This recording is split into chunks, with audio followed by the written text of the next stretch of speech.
Maayong hapon sa tanan narapod si Ma'am Jacqueline. Hi Ma'am Jacqueline, shout out sa imo Ma'am no.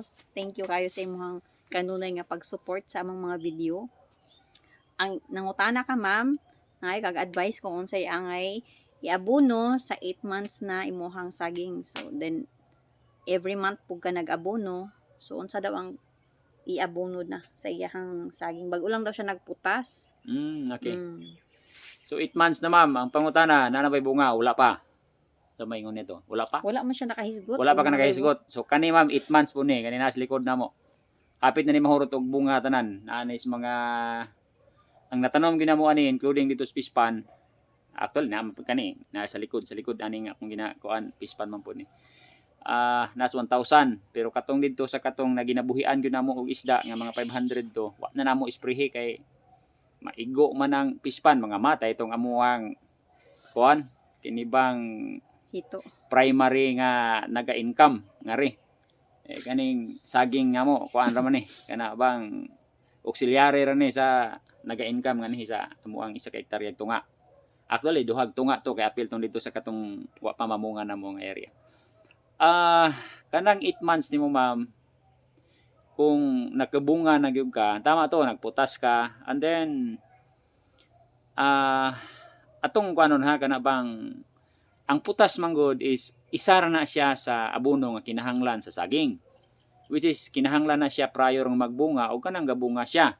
Now ang pangutana, ikadahang pangutana diha kung magpadayon ba ka sa kana bang saha, kay kung dili na kay kanarang isa lang mo na ginaingon nila og annual cropping, dili na ka mag-abono og katong nitrogen o phosphorus.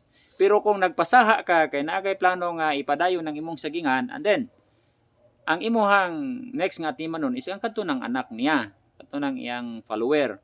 So dili gyud mawala gihapon ang atong nitrogen diha og phosphorus plus katong mga microelements.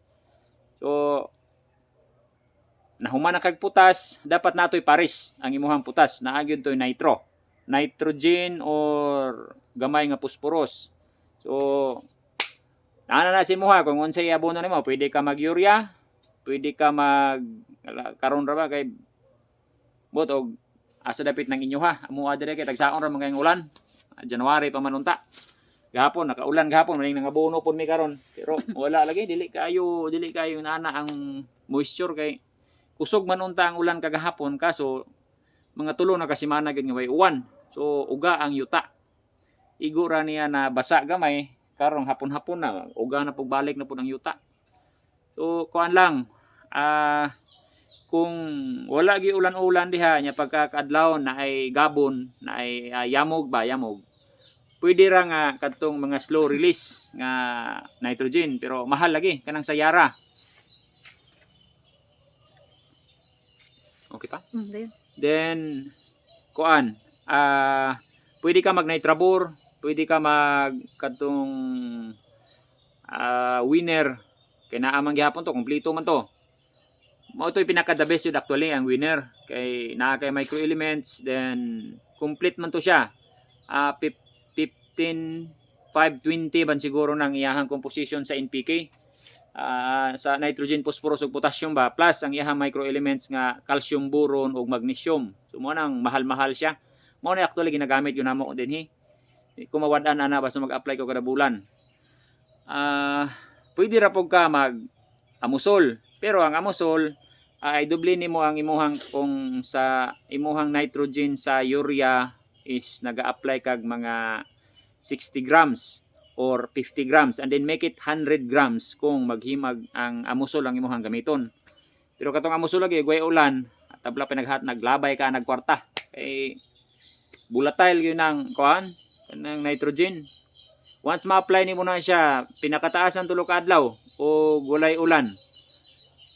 Di gina magamit sa tanom. So igo ra gina siya mo evaporate. So og walay ulan manggaling in 2 days, dapat imo gyud tong bason, sundon niyo tog spray or bubuan gyud to kada punuan.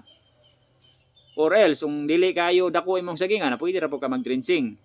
Inila ko mag-drenching ka kay tudluan ta ka kung saon pag compute sa number of grams na sila na. Nanangutana gani ana kung ting-init daw unsaon do pag abono. Oh, pwede yung ka mag-rinsing. Basta kay mao lagi na. Mogamit yung kag manpower kung daghan ka o dako-dako imong area. May lag para sa ining amuha nga sa hektarya ra kapin, sa hektarya tunga mo klarog yung naisaging.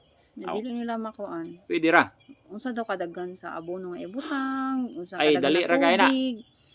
Sige lang, maghimo tag laing video ana kinsa to nga kuan. Kaya tong himuan na siya. Dali ra na.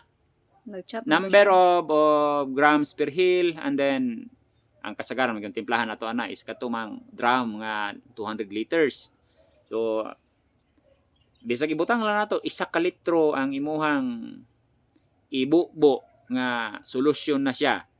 So kung butang nato nagabutang ka og 50 gramos nga putas nya butang pug ka og nitro from let's say urea nga 50 o di i-times mo tog 200 mo to ibutang nimo dito sa kuan sa isa ka drum. Then ang kanto make it sure pod nga ang imong bubuan sa isa ka drum is 200 ra pod ka buok. Kay para sakto ra gyud gihapon ang iyahang kuan solusyon og katong abono nga imong ihatag. Nya gwapo agyud ang pagkakutaw. Mao na po na diha na pod. Kay og di nimo kutawon lagi maayo, kanto ra pong nasilaw mo murag sulid-sulid og abono. Kaya nailugdang man. No, nilugdang man. So ana ra ma'am, ipadayon lang ito kuan tanawa bitaw tong ato ang video regarding fertilization program nga kuan kanang 1 month onwards kadto. Kompleto man to siya kung unsa imong i-apply. So sige, kadto lang ma'am, maayong hapon pag-usab.